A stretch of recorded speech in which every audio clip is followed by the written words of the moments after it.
What up? Hello, world. Welcome. Welcome to the Golden Shower Sunday stream. Myself and Hexcelerate. And possibly a gentleman named Alex will be joining us from Twitter. It was supposed to be JVP music, but he's got to deal with like kids or I don't know, something like that. I'm just kidding. He's got like a family to deal with, or I don't know. What up, First Shot and CC and Paul and Stoner? I think that's everybody in the chat. How's your week, Hex? My week, boring for the most part, though I did go to a Cleveland Indians game this past Wednesday. Ooh. And yes, I know they're technically called the Guardians now, but fuck the woke mob. They will forever be the Indians to me. And Is that baseball? Yep. Yeah. Baseball game. I have a friend who's been taking me to baseball games this summer. I've been to 2, and I was like, oh, this is kind of fun. It's kind of it really fun. is. Yeah. This is my first baseball game I've ever been to, and I'm like, holy shit, this is actually pretty cool. Oh, yeah, like a big stadium like that? Yep. Nice. Hey, Boosted. It was hot that day, too. Like, where we were seated, like, we just got direct sunlight. Yeah. It was like 90-something degrees that day. It was brutal. Yeah, that's the problem. Luckily, the ones I've been going to were like, they started at 6 p.m. at night, so. Right. But the afternoon ones here, yeah, they must be. The sun's hot everywhere, but the sun is so fucking hot here. It's crazy. Well, that's good. Did you get a beer and a hot dog? Yep. Well, I didn't get a hot dog. I got nachos and a pretzel because, don't eat pork. Oh, that's right. Duh. You could eat a beef hot dog. I don't know. Yeah, if you don't like them, you don't like them either. Hot dogs, so that's all right. Oh, boosted. It's been 100 Fahrenheit with 400 is real humidity. Yuck. It's like 2% humidity here right today, and I'm like, fuck. No, just kidding. It's probably a little higher, but it's like, I was like trying to dry my hair. I'm like, why is this taking so long? It's not a big deal, but my week was good. Actually, really, I briefly saw Q last night just for a second. Gave him a hug. He stopped by the truck center by my house, so I just stopped and said, hey. Oh, that's nice.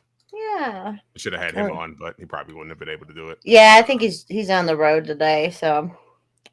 But yeah, he's welcome back. Well, this is what we have to discuss as well, is our anniversary show that is coming up. Oh, yeah. So what are we going to do? Are we just going to invite people on who've been on over the last year? What should we do? Yeah. We do it naked. We do it completely naked. Yeah, we should. Oh, yeah, really. And like I said, I'm going to beg Alex Stein to come on because he'd be so fun. When he's been on, when I've seen him on like Chrissy's podcast, I've seen him on his own too, but like on Chrissy Mayr's podcast, he is a nut. He's just a nut. And I'm like, well, that's who you should invite on. You should invite on everyone you've had on the Thursday stream that I don't get to talk to. Oh, okay. Get it. Because I'm not a woman. I mean, you can identify as one now if you want.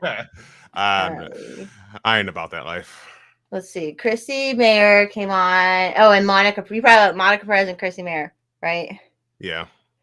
I'm sure get Monica on too, because she says she doesn't want to come back on that one until she can drink again, but she doesn't have to drink for this show. All right, I'll hit her up. I'll hit her up there, Chrissy. Yeah, me and Alice had a pretty good show on Thursday. With almost 5 hours. No big deal. She's so funny. She's just like, that's her night out. I'm like, I can spend 5 hours at a bar, so it's the same thing, basically. In my opinion. Oh yeah, that's what we did when we first met. We were at a bar for like a while. Yeah, 5 hours. It's just hanging, and then on the streams, Adam keeps going through, putting his butt on the screen. He like walks by purposely so his butt shows.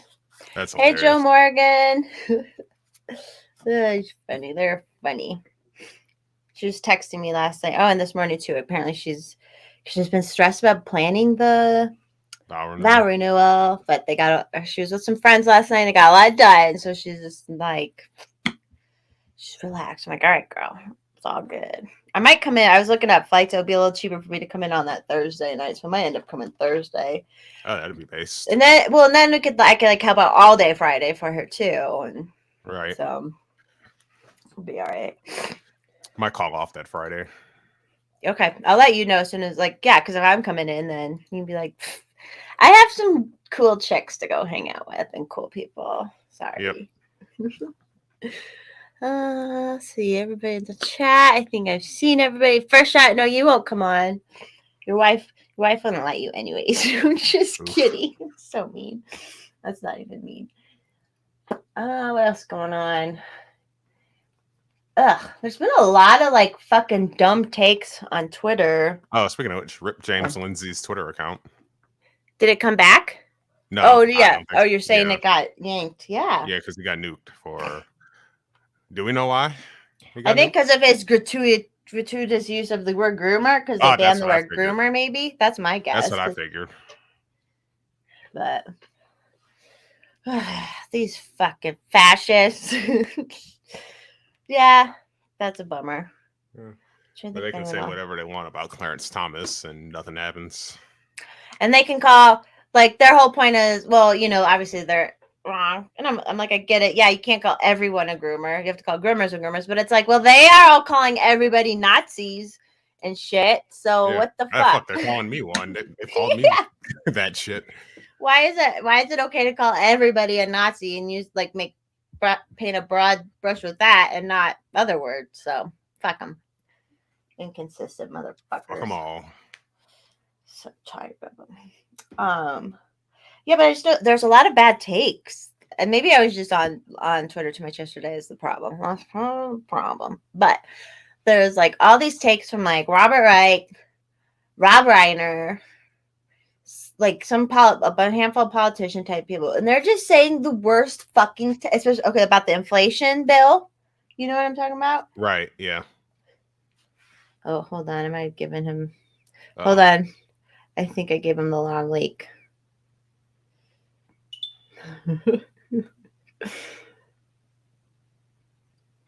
Anyways, yeah, and they're just saying these stupid ass takes, driving me nuts. Rob Reiner said something like, saying we need abortion so that when a family rapes a child or family member rapes a child, they can get an abortion. It's like, that's not the fucking problem.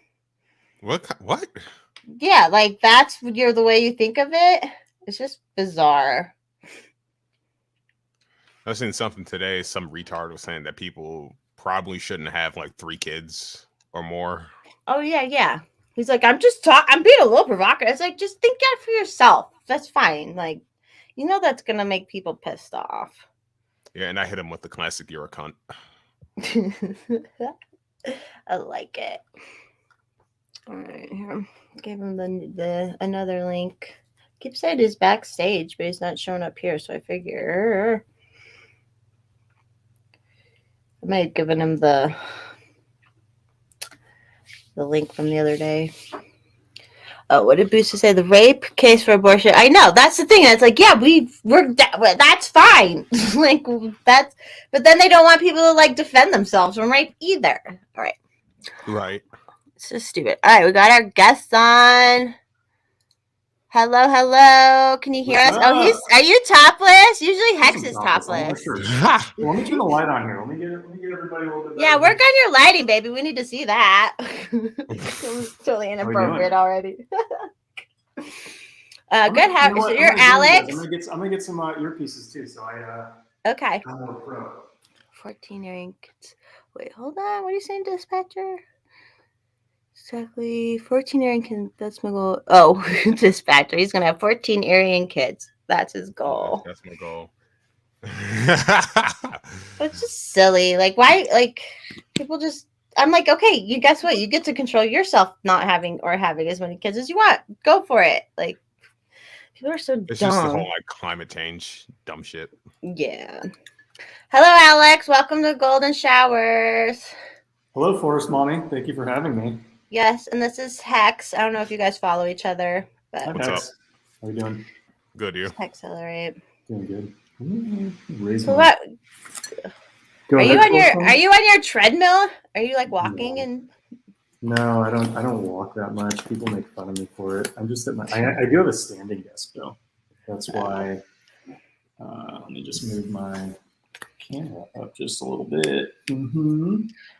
if you wanna and you can once you get set you can kind of introduce yourself a little bit to my Yeah. regulars. All right. Well, this Give is us your probably, spiel. probably about as set as I'm going to be. Let's see. How's the lighting there? Nope, that's worse. All right. We're going to shift around. Boom. There you go. Much better. All right. Hello, everybody. My name is Alex. You may know me from Twitter. You may not know me from Twitter.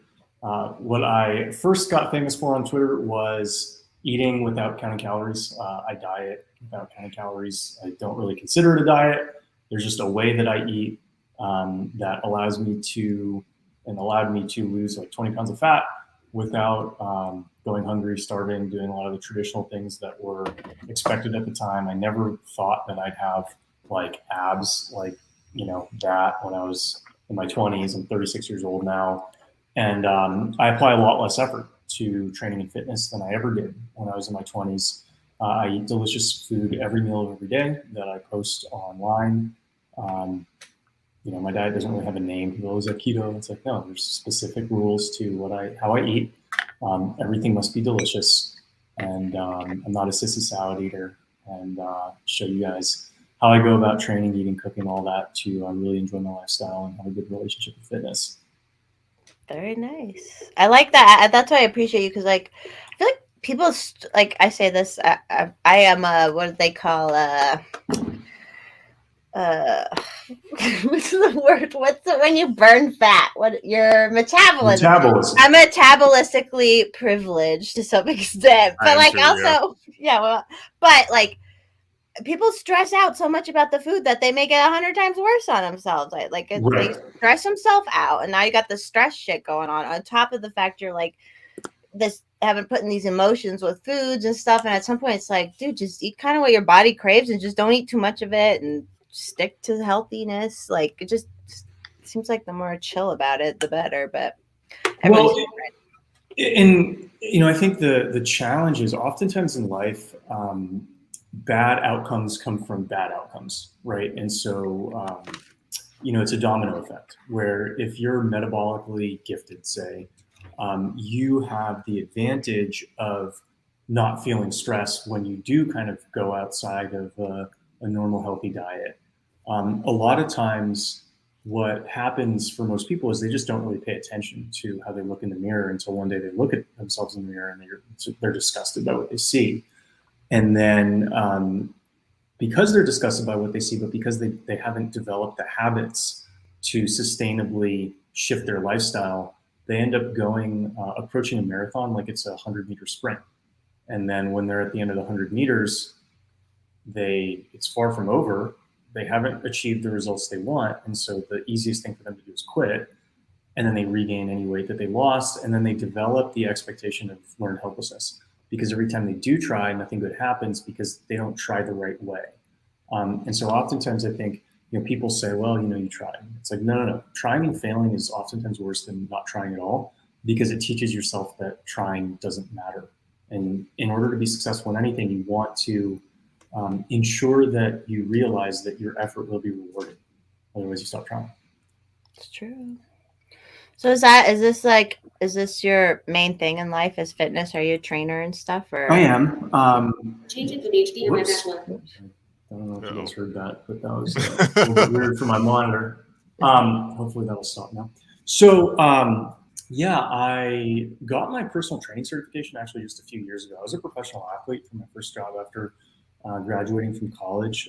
Played in the Colorado Rockies system for a couple of years. But I never wanted to work in sports. I never wanted to be a trainer because they don't pay that well in the beginning. Everybody who wants to go be an agent, they make like $30,000 a year working 80 hours a week. And I was like, I'm not going to do that. So I worked in tech, or I worked at a hedge fund for my first job. I actually posted a thread about my conspiracy theorist boss who opened my eyes to a lot of things about 12 years ago. But after working for him, I elevator pitched my way into a job at Google because I thought the tech sector was going to do really well in the inflationary or asset inflationary environment that my hedge fund manager was expecting based on the true conspiracies that he believed. And so I just worked in tech for like 10 years without doing any training, without not training other people. I trained myself. And, after like 6-7 years of it, I stumbled across the method that I apply now, which is like way lower effort, way higher output. And I thought to myself, if there's any way that I could, change the world, it's certainly not going to be through my tech job. It's probably going to be how I teach people how easy fitness can and should be. And so let me try to get that message out there. And while I was at my last job, I was working at a cryptocurrency exchange. I actually got my training certification, found out that it was kind of BS, didn't really agree with a lot of the things that they said were true, and created this Twitter account to kind of share what I was doing from an eating, training, lifting standpoint. And then during COVID, when everybody decided to like work from home, I wasn't going to stop traveling. So I ended up hanging out a lot with my buddy, Zach Hommel, who you guys may know and follow. And it was that year where this online business grew to, $25,000 profit a quarter or something. And heading into 2021, it was like, oh, okay, this is something that I can think about actually doing full time. And so by April, May 2021 is when I started doing this full time, and haven't looked back in the last 15 months. And you do a lot of like online training too, like or teletraining with people? Yeah, it's all online. It's not so much teletraining. Like I'm not doing the sessions with the people. I'll write the programming. They'll send me videos, tell me how their body's feeling, and I'll see the movement patterns, and I'll make programming adjustments based on that. And work with them on eating delicious food and making it fit with their lifestyle. And also started doing some corporate consulting too the last year or so, because everything I figured out for how to get paid more money while working less in corporate America works for other people too. And so I've been able to, help several people get like $30,000, $40,000, $50,000 raises in like 2 months. Just like, okay, don't ask for it this way, ask for it that way. Get your muscles real big and just go demand it. That's what you're telling them to do, right? That doesn't hurt. It certainly doesn't hurt. That's what I do. Yeah, but it's more just like understanding their system and then tailoring your story to what they want to hear, which sounds simple, and it actually is simple when you do it, but a lot of people just don't do that. And they ended up working hard for substantially less money than they could be for applying the exact same level of effort. So it's like, let's not do that. Let's do the smart thing. Very nice. Well, you're changing the world. You're very helpful to people, especially with health. That's like the basis for everything. Probably like being successful at anything, being confident, going to ask for that raise, being in a healthy body would help that too. Oh, 100%. And, I even knew that when I was elevator pitching my way into Google. I moved back from Hong Kong in 2011, wanting to work in Silicon Valley, wanting to work for Google, but I kept applying online and they kind of ignored me like they do anybody who applies online. And I just told myself, all I need to do is get invited onto campus. I'm going to wear a custom tailored suit. I just need to meet one hiring manager and I can talk my way into a job. And that sounds crazy, but that's exactly what happened. And that's one of the benefits of like being in good shape and speaking confidently and having a good story to tell is you can skip lines that other people end up waiting in for days, months, years. There's an attractiveness to it too. Yeah. It's human nature. Yeah. What are they gonna do? Of course. So what was your boss's conspiracy theories that were true conspiracy theories? The Federal Reserve. Oh, okay. He like taught you all about how that. Yeah, but this was also back in 2010, right? Where that wasn't mainstream at all. I would talk to bankers about stuff like that back in 2010, and they're my friends, and they look at me, they're like, I know that you've thought through what you're saying, but do you realize how crazy you sound? I'm like, yes, I do realize how crazy I sound. That's why I stay in shape, so I can say crazy things without people thinking I'm crazy. Right. Yeah. Right? I tweeted earlier, like, you can't look like the well actually guy if you have crazy ideas because people think you're crazy. So if you have crazy ideas, you should look aesthetically pleasing so people listen to you. That's my whole success in life right there. Is look at crazy ideas. That's how I've gotten anyone. I'm just kidding. Well, it doesn't hurt. Right. And so that was one of them. He's further out on the conspiracy curve than I am. Like he's, 100% certain 9/11 was an inside job. Like to me, I don't know, it might have been, might not have been. I kind of read some of the stuff that he has given me. It's like, yeah, those are interesting questions to ask, but I don't know that your proposition is like the correct one. He thinks there's a global banking conspiracy, which, as we've seen over the last couple of years, may not be false.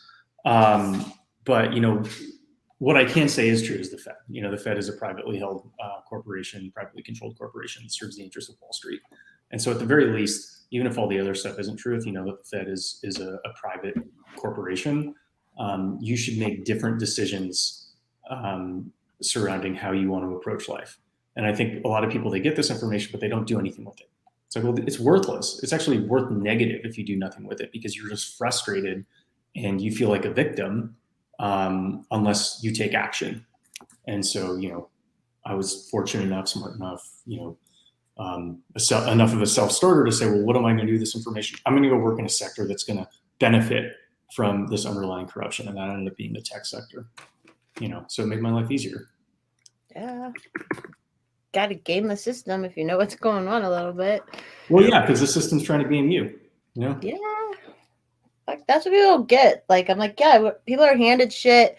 Obviously, there's going to be outliers where people are going to have amazing luck in life and people are going to have the worst, shittiest luck in life. But in the middle, like, you got to fucking, like, put some effort in and figure it out, or you're just going to... That doesn't mean, like, you can't still go with the flow to some extent, but there's a game. Like, you got to figure it out.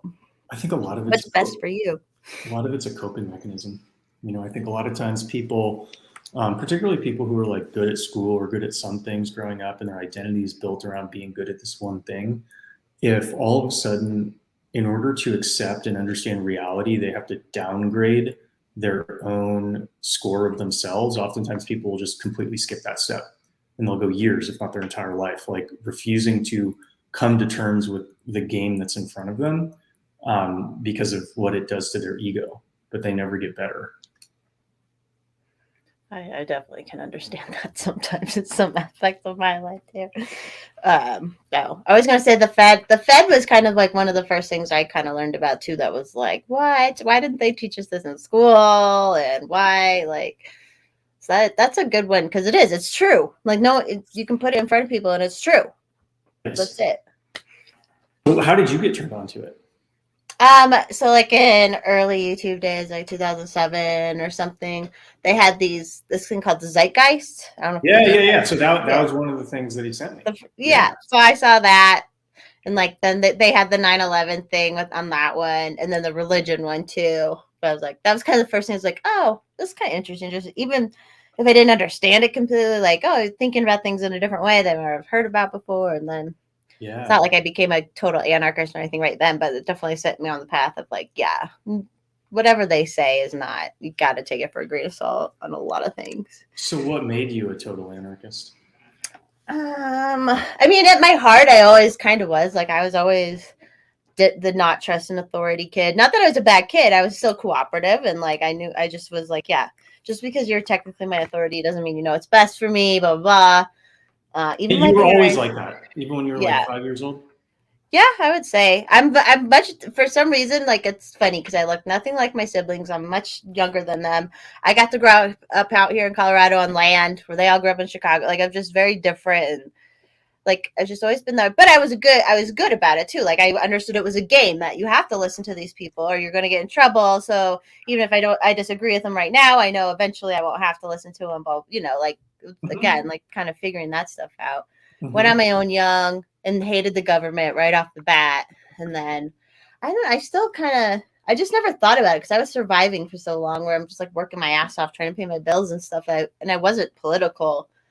And then I just kind of started realizing the logical, kind of figuring out libertarian stuff. And then like there's the logical end of it where it's like, everyone should be able to like be, the individualism stuff, and no one rules over us unless you want them to, and you can do that over there. Just don't force it on me. That kind of stuff. Right. But yeah, I don't know. What about you? And not to like say you're an anarchist or whatever you are, but I know you're obviously more liberty minded. What was a big thing for me actually was, so I was always innately skeptical, right? People would know that I would innately see what somebody else was getting out of what they were asking from me.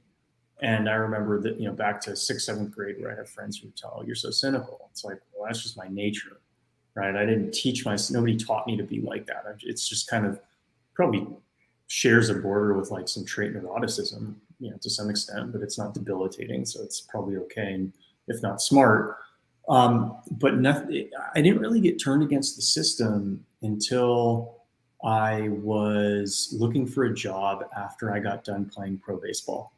And what happened was, up until that point in my life, up until I was 23 years old, I always got rewarded for being good, right? The better I was, the more I got rewarded.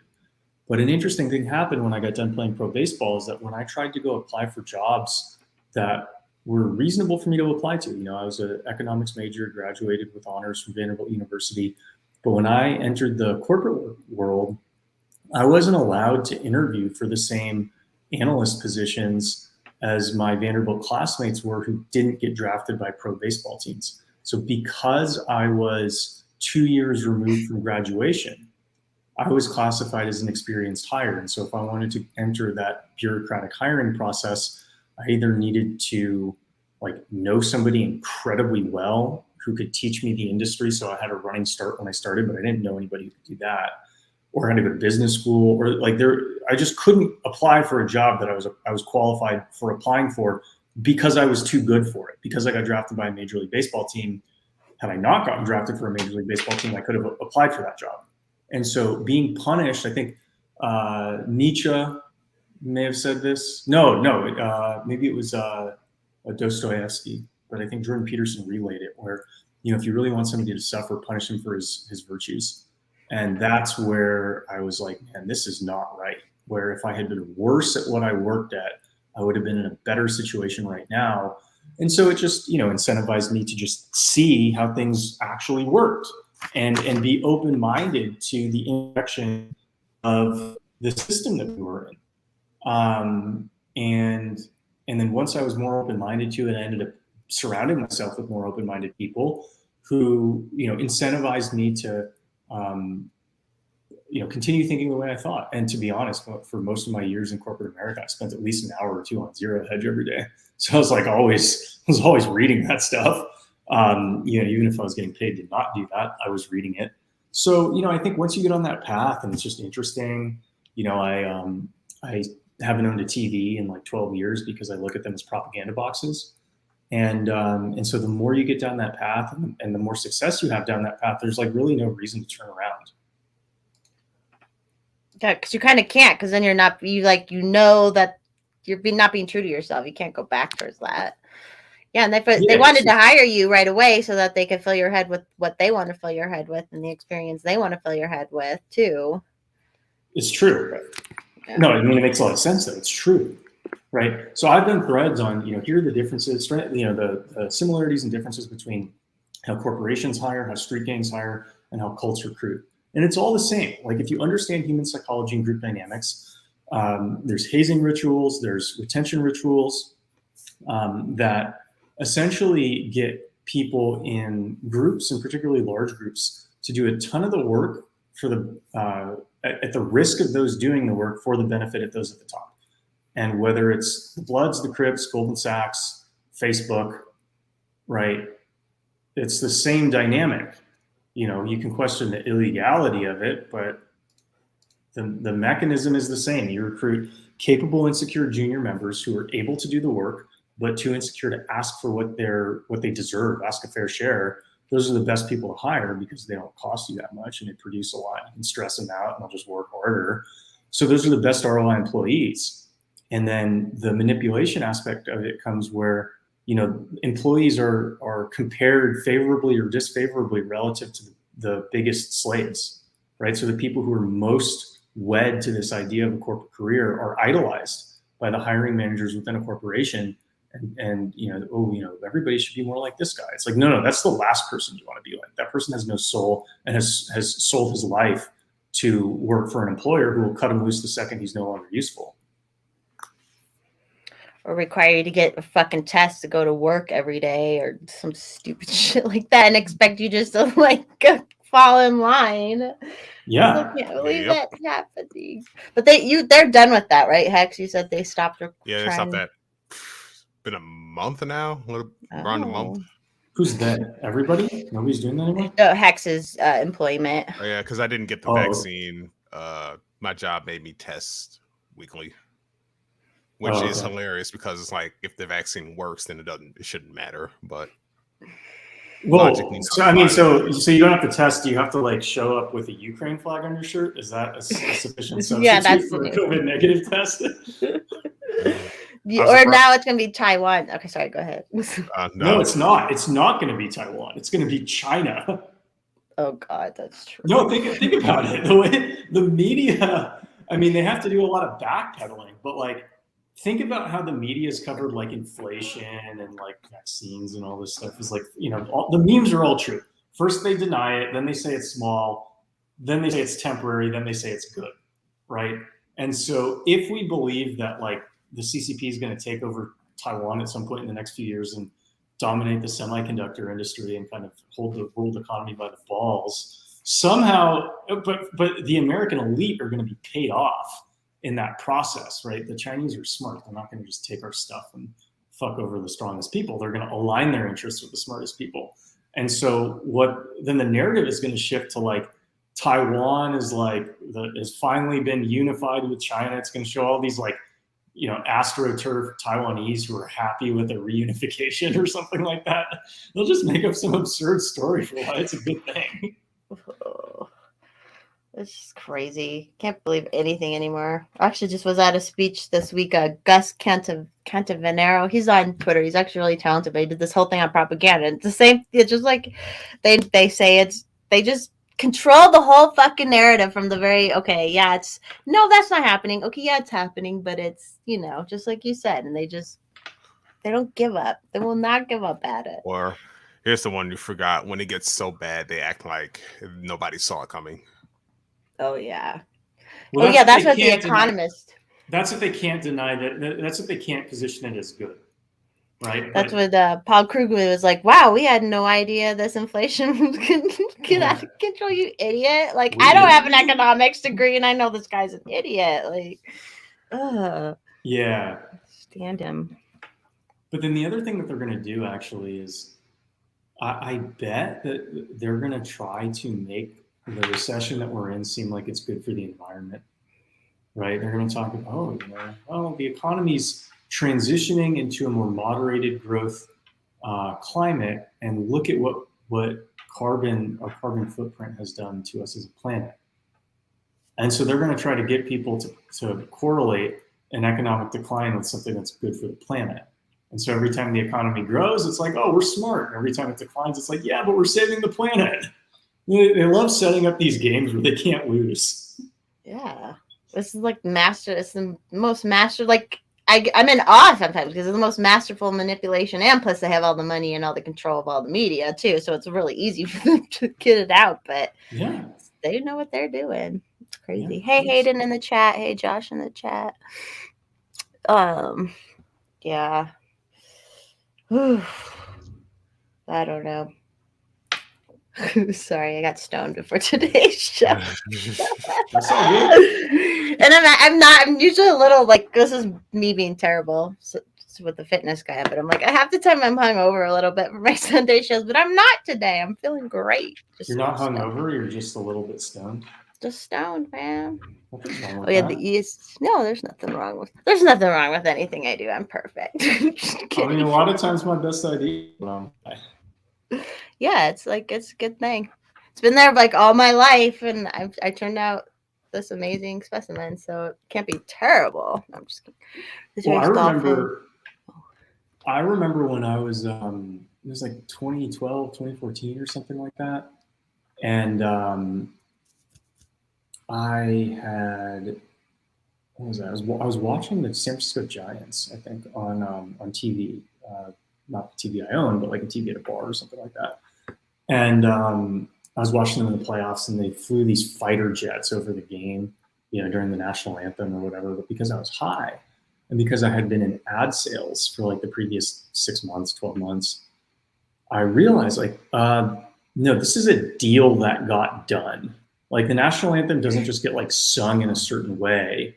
There's a deal that is done like between the Department of Defense, who's like letting them use these jets and assigning like people in the military, and the league that's allowing it to happen. And billionaires don't just do things because it's nice, right? So the military's paying them to use sport to have product placement of the military within sporting events to make the fans pair the glory of athletics with the glory of risking your life fighting for your country. And this is a tax-funded mechanism to incentivize citizens to go enlist in the Army. And they're not saying it's an ad, but it definitely is. So I go to work the next day and I tell my colleagues this, and they know I believe in conspiracy theories, and they're just like, shut up, Alex, like there's no way that's true. And like 6 months later, it comes out on ESPN that was like that dynamic was absolutely going on with the NFL and the Department of Defense. So presumably it was going on with other leagues too. You know, it's funny. The DoD, they have these like liaisons that they send to Hollywood, where they talk to all the studios to like portray the branches of the U.S. military as favorable in some way in their films, and in return they get to like show like CIA HQ and Langley and stuff like that. So yeah, that's true. And now the newer ads for military stuff I saw one the other day were like it's their cartoons, because you know all the younger kids are more into cartoons. Well, just anyone around that age is more about cartoons and anime and games. So like the ads now look like that to start bringing the I should say ad. Well, it's an ad to get people to join. Like that's an ad, you know. Mm-hmm. So they know what they're doing. Yeah, like I know. Well, did they say like Top Gun, the original one, a shit ton of people joined the Navy after it? Yes. I mean, that would have been a huge, and then we went to war in Iraq for a fucking off and on for like 30 years. God. None of it worked on me. Thank God. I couldn't if I wanted. I couldn't even if I wanted to because of how your bad eyes. my eyesight is. Yep. Because what? My eyesight's terrible, and you have to have a certain. Yeah, your eyesight's got to be at a certain point for them to take you, and mine isn't there. So even if I wanted to join, they're continually lowering. So as long as your standards are dropping faster than your eyesight's declining, at some point the two lines are going to cross on the chart. Right. Yeah, they wouldn't. The Air Force wouldn't let my nephew in supposedly because he had eczema. He's had been diagnosed with eczema as a kid. I'm like, we live in Colorado. It's dry out here. It probably wasn't like it wasn't terrible eczema, but they kept him out of the Air Force, which I'm like, well, in retrospect, I'm glad. So he's becoming a firefighter still. That was his goal. It's like Air Force fire. He's becoming one now. And they did just try to force the vaccine on all servicemen. So. Yeah, my friend has an Air Force gal. She joined. She's a couple years younger than me, so she joined older. And she was going to be just about 4 years. She wasn't getting the vaccine, and like she did a religious exemption, and then they have so much time to get back to you and things like that, and they weren't meeting the timelines. And so she, like, all these people didn't know what the fuck was going on for a while. And then I know in Ohio and Pennsylvania, I think a federal judge blocked the Air Force from doing it right now. So I haven't found out if she was like just wanted to stay enough to get at least part of her retirement, but otherwise she's going to get dishonorably discharged for not getting the one shot, even though they put all these other shots into them already. It's like, why do they need this one more shot? It's so well, we know we're at, to get the non-compliant out. They need the people who are going to fall in line so that when they send them against us, they won't question it. Yeah, that's interesting, because the other thing, I mean, just think about from a readiness standpoint, like if something's wrong with the vaccine, you really want 100% of your troops having it.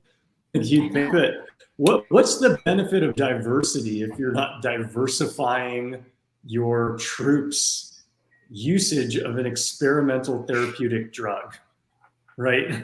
That's the best argument for diversity. Okay, if you think that it helps, but you're not certain, because it can't be certain, why don't you just let half of them take it? Right. Yeah, let the other half just not do it and then see what happens. Right. No, can't have that. That's what then that's like, okay, then it's nefarious. Like, of course it's nefarious. Oh, oh gosh. Yeah, a lot of people, and that's what sucks too, is it's like so many people didn't want the dishonorably discharged because then you don't get, and I understand, not that I'm like huge into the military, but it's like, yeah, if you put in your fucking time for that and now you like, literally did everything you were supposed to do except for this one stupid little thing. And now your rest of your whole life is going to be more difficult because of it. It's just, can't stand it. Can't stand it. But whatever can we do? Get stoned and go. Hey, Welsh Republic. I'm sorry, I'm catching up on these chats real quick. You're married, right, Alex, and have family and stuff? No?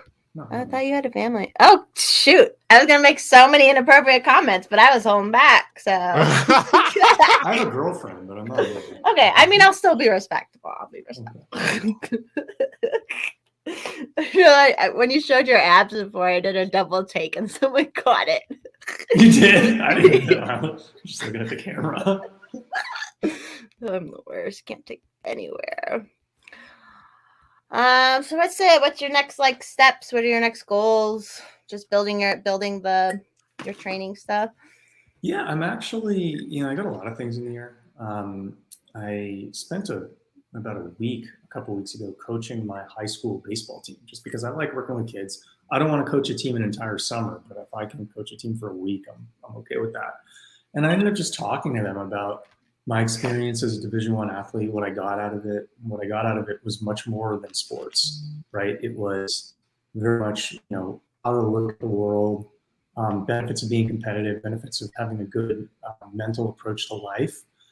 And I put a clip of it out, and it ended up going viral, and a lot of people really liked it. And so I'm actually going to try to dedicate more of my effort to like talking to college teams. And I think that my own coach at Vanderbilt expressed interest in having me do it with his team this fall. And I think if I can just get like a few of these clips circulating, a lot of college baseball teams, college football teams would be interested in having me share my message with their team. And so that's one area of my business that I'm interested in growing. The other thing is just continuing to share my message both on Twitter, YouTube, TikTok, Instagram, trying to get it out there to more people. Just live life, and try to enjoy it, and try to make sure we keep our heads above water as prices are going through the roof on things that we need to buy to live. Yeah. Especially all that meat you like to eat. That's what I eat a lot too. It's like, God damn it. Yeah. Right. Yeah. I mean, I've been lucky that, call it smart. I bought a cow or 2 half cows in the last year. So I got a few hundred pounds of beef in my freezer, and then I go to Trader Joe's to get my meat. And for some reason, they have not raised prices in the last several months. So I'm like, at some point they're going to, but it hasn't happened yet. So my meat budget hasn't really changed too much over the last year. Yeah. I mean, mine hasn't either. Face it, I don't have kids, so I'm definitely not giving up meat if the prices go up. Wait, Forrest Mommy, what do you do for your income producing job? Well, I'm technically a real estate broker, but I'm not like one of those real estate brokers. So I'm also just like, You say it like you sell pot farms. No, I'm not like, everyone like hates when people like, I hate saying I'm a real estate broker because some people are like, oh, Jesus, now she's going to try and sell us her. And I'm like, I hate telling people because I want people to like me. Then you should call yourself a consultant. I'm a real estate consultant. That's what I would rather do, because I have a different look on the industry coming into it when the way I came into it, and like the way technology has changed it, and like all this stuff around it, where I'm like, I was helping people do like basically for sale by owners for just a consultant charge, because you can't do it yourself, and you can not pay someone else $1 bazillion just to be able to list it on a market. Like depending on how the market's actually slowing down here for the first time in fucking like 10 years. But like people can discount. Real estate brokers aren't running around getting signatures anymore. Like I literally do it for my house when I actually have to do my like half the brokers don't even do their own paperwork. They have admins doing everything anyways. It's just like, it's just a different business where we don't need to be treating it like it's how it is. But there's all these boomers still in it.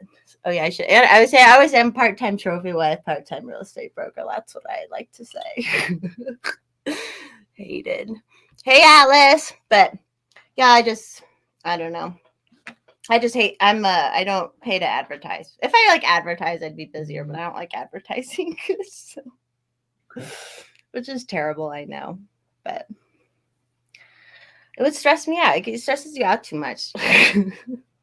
Yeah, to like beg for the work, and it's a very saturated business. So it's like I'm just gonna run my thing like where I can afford it and I have it always running, and not like because a lot of people get into it and spend a ton of money on advertising, which goes nowhere, and then they have to get out because they're not making the sales, and they have a family to feed, which I fortunately have a good. So sorry, I'm boring you, Hex over there. You're good. Kidding. So, anyways. And I grew up in the town with the guy who started Remax, which I'm free market capitalist, more power to him. But like a lot of these real estate brokerages are just pyramid schemes and about the uplines and all that. And I don't like any part of that. So, because it's a hard business, man. And that motherfucker has like a 32,000 square foot home and he's paralyzed. So, he's paralyzed. And that's just one. Well, his wife was fully paralyzed. I think and she's actually passed away, I think. But he was like somewhat paralyzed from. He had a lot of health problems from a war injury, I'm pretty sure, before he got into real estate. Interesting. Right?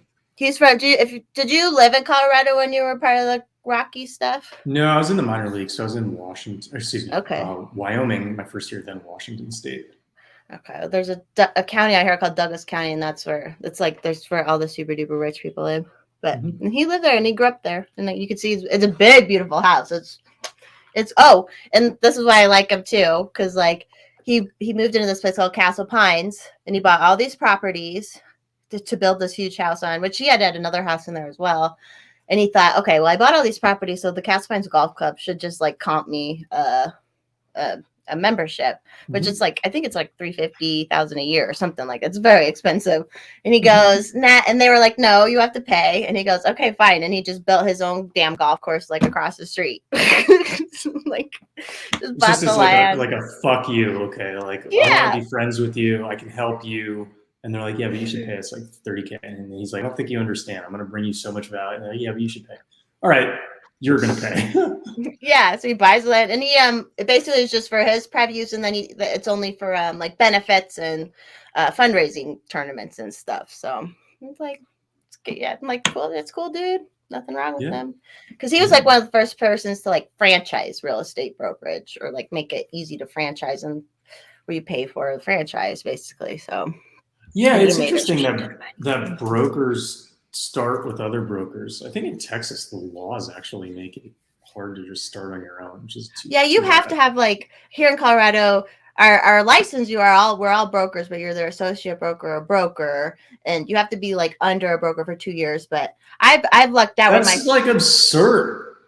Obama became president after spending 2 years in the Senate. Why do you think you need to be under? And if you're like business minded, the actual work of real estate, it's admin work. It's not that fucking difficult, So like once you learn it, but the big thing is that every deal is so different, and all these different things can happen. So someone with experience, but as long as you have someone to talk to who's got experience, like just to say what do I do in this certain instance, whatever. But like I said, I looked out. My friend basically had his own brokerage, so I've been like in a little 3-person boutique brokerage the whole time. So yeah, and I'm like on my own. I don't have an upline. My fees are like I don't have to pay anything to like some people pay monthly fees and transaction fee. They pay so much money. It's like you can literally get in this business and like not have to pay anyone money if you want and make all the money yourself. But that's why all those people have to charge the full thing and they can't discount because they have all these other people to pay. Right out. So I make a good deal for people. Keep the money, especially in this crazy market we had. It was like they weren't doing nothing. They weren't marketing it really. They were literally just had to post it in the MLS, and that's all. And it got sold in like 24 hours. It's like they don't need to make all that money. Isn't that mean of me to say? That's so not capitalist. But I like a deal. I like when people give me deals. and I know they're giving me good work, so yeah, why not? Why not? Sorry, I went on a rant there. Good Lord. Like I look up, it's at 50 minutes already. How long was I talking? Shoot, what? Well, I don't know. What else you want to tell us, Alex? What do we want to talk about? I mean, I can talk about almost anything. You know, this mind goes 50 different directions. We can talk about drug use. We can talk about drug use in elite sports. We can talk about Sky Daddy's in the chat. Hey, girl. Sport. Oh yeah. So did you do where like you have to play like a AAA team? Is that what it's called or something like that? Is that like I was a couple levels below AAA, but that would Okay. have been like if I had gotten promoted, you know, to the Sky Sox. Are you around the Sky Sox? Yeah, my sister's first house was down there in that area, right by Oh, the okay. Sky Sox Park. Yeah. Cool.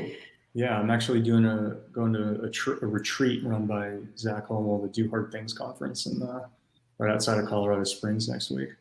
Next week? And Yeah. you guys didn't tell me? No, just No, we kidding. do. I mean, it was on Twitter. You had Oh. a chance to hop What's on his if you wanted name? to. Wait, who do I? Zach? What is it? Holmel. So his handles, I believe it's _ Zach Holmel or Zach Holmel _. I have to pull it up right now. Well, if any of y'all want to meet up outside of it, hit me up. Although, are you flying into Colorado Springs and? No, I'm flying into Denver. Oh, okay. Zach.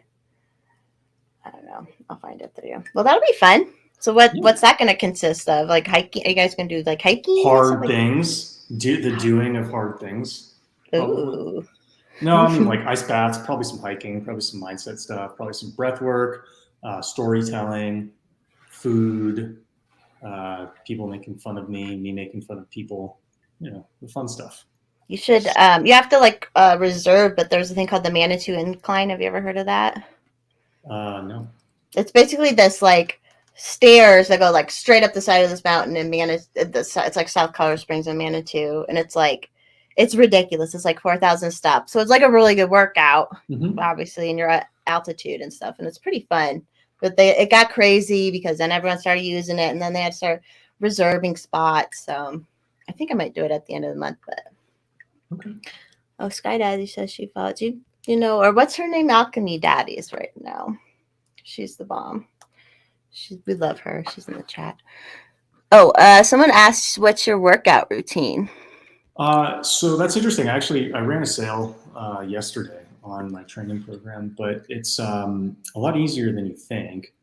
I'll start with what I used to do. It was ineffective. I used to run 5 miles every morning, fasted at about a 7.5 minute pace, 4 to 5 miles, 5 days a week, followed by weights. That was a much more conventional approach to training.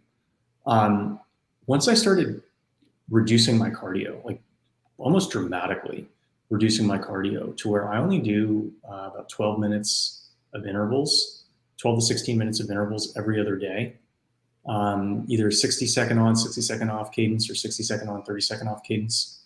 And then I lift. I do compound lifts. I probably pick about 4 to 6 different movements, and I do 3 to 4 sets of each movement. Standard stuff: squats, deadlifting, a lot of posterior chain work, upper back, hamstring work, glute work. One of the benefits that I have over a lot of other people is because I don't intentionally cut calories, I'm always well fueled for my training. So I usually eat 3,000 to 4,000 calories every day. So when I'm going into the gym, I'm feeling strong. I can have strong output, and I don't force myself to go on days that I don't feel good. So I try to make it so that I'm only maybe spending 1 day a week in the gym that I don't want to be there. Because I think if I want to be there every time I'm going, I'm probably not going hard enough. But if I don't want to be there like 2 or more days a week, I'm probably going too hard. So I try to balance it out to where, I want to be doing the workouts I'm doing every day except one. So it ends up being, I work out every other day. Workouts take a decent amount of time because I take long rest periods in between sets, 4 to 5 minutes, or 3 to 4 minutes, depending on the muscle group involved. But you can, DM me on Twitter. We can chat more about it. I won't be able to lay out the exact sets and reps on this live stream, but it's a lot easier than people think. That's how he makes money. So he can't give away all the secrets. Can't give away all the secrets. Come on. I can just show you the results, right? Nice. Get better. They're so defined. Look at that. Jesus Christ. This is actually the worst they've been in like 6 years. Oh, okay. I'm telling my girlfriend that. She's like, what? I'm like, I was literally like, because I had COVID in June. And so I like wasn't eating that much. My appetite's just come back. And so what's going to end up happening is I'm going to gain a few more pounds as my strength builds back to where it was a few months ago. And I'm going to get a little bit fatter in that process. And my body's going to naturally like flush it all away. And so it's like, well, whatever, I'm getting a little bit fatter. And so I was telling my girlfriend last night, I'm like, this is the fattest I've been in like since 2015. And she's like, what are you talking about? I'm like she's like, do you know how crazy sounds? 0.075%. I'm like, no. This is like, I'm just making an objective comment. Like the quantity of fat that I'm carrying on my body now is higher than at any point that it's been since 2015. I know when you're lean, like I get it. Like where people will be like, yeah, what are you talking about? And it's like, I know. When you are like naturally a lot, or not naturally, but when you're lean a lot, you like know when it's even just a little bit. Right. And that's actually one of the benefits of being super lean is you can make small adjustments to your approach to training and eating. And you can tell within 3 days which direction you're going in, where you don't have that benefit when you're, of a normal size. And so, that's why fat loss gets so much easier the leaner that you get, because you have instant feedback for anything you're experimenting with. That's how I've got my system to be as easy as it's been, because I spent so many years being that lean, and I didn't do it like, oh, I'm gonna eat salads for a month and lose a bunch of fat. It was just like kind of playing Jenga with like, yeah, I don't need to do that. I can eat that. I can get away with that. And then just like seeing the patterns beneath it and putting it to paper, kind of teaching other people, I found an easier way. May work for you, may not work for you, but it's worked for a lot of people. You should try to learn it. And it's less stress. Way less stress. Way less stress. I don't ever bulk, but I like once a month, my body says like I have to fucking eat so it can do its girl thing. So like I fucking eat the fuck out of food for like 3 days straight, and then like it's different from obviously different process, but it's like just flushes back out then after just like a week or whatever. Well, and people don't realize, like a lot of people who are on a strict calorie counting diet, if they overeat one day, they feel bad. And it's like, I don't feel bad about it. I don't tell the people I work with to feel bad about it. And the reason is, if you overeat one day, you're not going to be as hungry the next day. So pay attention to that. Like you don't have to eat breakfast. If you ate 2,500 calories at dinner, that's more than your body's going to probably process that night. But it takes a while for your body to work through that food. So you get yourself in trouble when it's like, well, it's 7 a.m. the next day, I should eat breakfast. It's like, well, do you need it? You kind of ate your breakfast yesterday night. So just wait until you're hungry. And you can probably mitigate a majority of the damage done by overconsumption if you're eating whole foods and you simply wait until you're hungry the next day. It's true. People have asked me, and I'm like, it really is, because I've just always ate when I was hungry, which means a lot someday, nothing, or like a lot less other days. And people like, they want to complicate it too, which I'm like, I understand it sounds like it's too stupid, too easy. Just eat when you're hungry. But it's like, no, like when you really pay attention to it and like you start seeing things, you're like, oh yeah, that was no big deal that I have pizza this morning and it's going to literally be no big deal. Like it's not anything. It's not going to make me feel bad. Right. And people get, they get jealous, envious. So, Forrest Mommy's got amazing genetics. Don't be jealous of me, everybody. Don't be jealous. But the reality is, like, calorie counting, I've done many threads on this. Calorie counting is false precision, which our entire university system and to a lesser extent government is based on false precision. Everybody loves numbers. Even when I was at Google, everybody's like, oh, you got to make data-driven arguments. I generally agree that data-driven arguments are usually preferable to non-data-driven arguments. At the same time, shit data will produce a shit argument.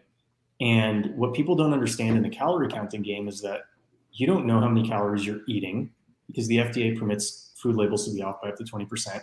You don't know how many calories you're burning because you type your stats into an online calculator. That's just an estimate, assuming you're at the 58th percentile median of somebody your height, weight, age, sex. Right? Chances are you're not at the 50th percentile. The other thing is, any model that they do assumes that your resting metabolic rate's the same every day, and it's not. It's not depending on what you did for training yesterday. It's not depending on what the weather's like, how much you slept, how stressed you are. So the only thing that can track that approximately are the signals that your body's giving. The signals that your body's giving, if they're precise or reasonably precise, can hug your energy needs a lot better than a strict counting measurement system. And that's something that very few people in fitness have figured out, except the lazy people like me. It is kind of lazy. It is, but it's better. It's superior. Right? I do way less than I ever used to do, and I'm sure I could be at better points, but it's like, nah, I'm fine. Like I feel like I was just as good as I did as when I was waking up at 6 a.m. I would wake up at 6 a.m. a couple days a week, ride a 14-mile bike loop. And then I used to get free hot yoga because I did a trade. So for 5 years, 4 or 5 times a week. On top of that, I would go to hot yoga. And then like cardio, like stuff at home, like Pilates and more stuff at home. But then I'm like, I don't need to be doing all this. Like, it's fun to go for a bike ride, but I would get, I stress myself about it. Mm-hmm. Like trying to beat myself every time. I'm like, it's beautiful. Just enjoy the bike ride, you dumb bitch. Like stuff like that. So yeah, now I'm just lazy, but I'm keeping it together, feeling good. Alice is having McDonald's today. You guys do it. Like I said, I had pizza this morning because I didn't eat it last night. What else got going on, Hex? You got anything going on? Not really. I love that sometimes you have your shirt off and then Alex came in with his shirt off today. Next time it'll be me. I could do it if I had it just pointed up far enough. I could do it. I feel like I was gonna say something about also like the I don't remember. Something about motivation and like things that motivate people to want to start getting into shape and stuff, and that's different for everybody too. Right, like most people, to me, I view like independence is a big foundational value for me. So, a big reason why I didn't really like working in a corporate environment is I lost my feeling of independence and I want to feel free. And one measurement I have for how free I am is like how healthy I am. I never wanted to sell my body to my company. And I'd see that over and over again. The higher you'd go up in a corporation, the less healthy the people looked. And being an ex-professional athlete, I'm very cognizant of biological feedback that people's bodies give that express symptoms of dysfunction, thinner hair, losing muscle mass. Oftentimes in tech, the people are underweight, and all of these are symptoms of a dysfunctional lifestyle. And I thought to myself, they're selling their bodies for money or status or something. But my body, I'll sell my body for that stuff, but it's going to have to be a lot more than they're willing to pay me. And so I'm just not ever going to sacrifice my body for an employer unless they're going to pay me enough money to sacrifice my body for them. And a lot of people end up depreciating their bodies working for their employers without getting proper compensation for it. Like if you're not making as much as a Las Vegas escort, you shouldn't be a whore for your company. But a lot of people are whores for their company for a lot less money than Las Vegas escorts make. That's true. I'm working a lot more hours. Yeah, and it's just as demeaning. So it's like, I remember when I was working in sales, I would walk back home because I lived in North Beach in San Francisco, which is kind of by the red light district. And I'd see the strippers outside and I'm like, yeah, we're kind of the same thing. Like I didn't really I made more money than most of them, but like I didn't really differentiate between what I did and what they did. It's like I just say bullshit for money, you sell your body for money. It's like not that different. And even when you're a stripper, I mean, you're basically an independent contractor, so it's even a little bit of a better deal. Cash payments. Is the IRS going to go after sex workers? Oh, I'm sure how many of the 87,000 new IRS agents are going to go after sex workers underreporting their cash? God, that probably is who they're going after, is all the online stuff now. Yeah, they're going to be working at the strip clubs. I'm tweeting this right now. The genius strikes. You got to just get it out there. Right. Someone asked if your cholesterol is high from all the meat consumption, but probably not, right? Yeah, my cholesterol is actually really low. I think a lot of that's genetic. My HDL is about 80. My LDL is like 55.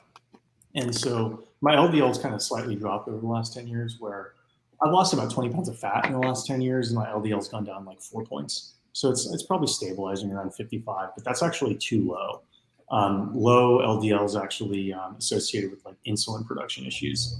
And so I actually want my cholesterol to be higher. I'd like it to be in the 70 or 80 range. And so I actually started eating more animal fat to try to get it up. I haven't got it tested again just because I don't really have any symptoms of something going bad. But next time I get a physical, probably like 57 or something like that. So yeah, Stoner, what you paid attention to is he was part of the Rockies program for a little bit. They're answering like, yes, he's playing baseball. Well, it's been over an hour. Is there anything else you guys want to shoot the shit about? I feel like I was the chatty one today. I'm on that rant about real estate, yeah. No. Sorry, I don't talk about myself much, so just kidding.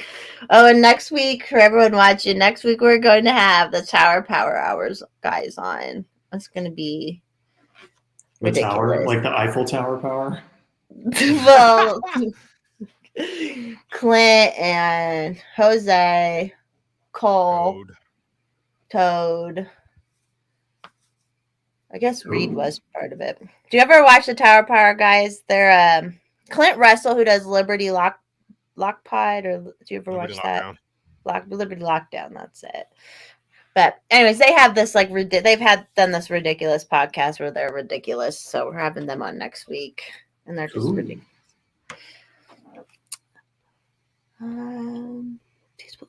Yeah, I don't know. I don't got really anything else.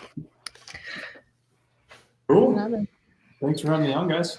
Yeah, you want to plug some stuff, and then I'll send me some stuff you want me to link in the YouTube too afterwards, and I'll link it in the YouTube. So okay, yeah. I mean, follow me on Twitter. DM me. My DMs are open. If you have questions.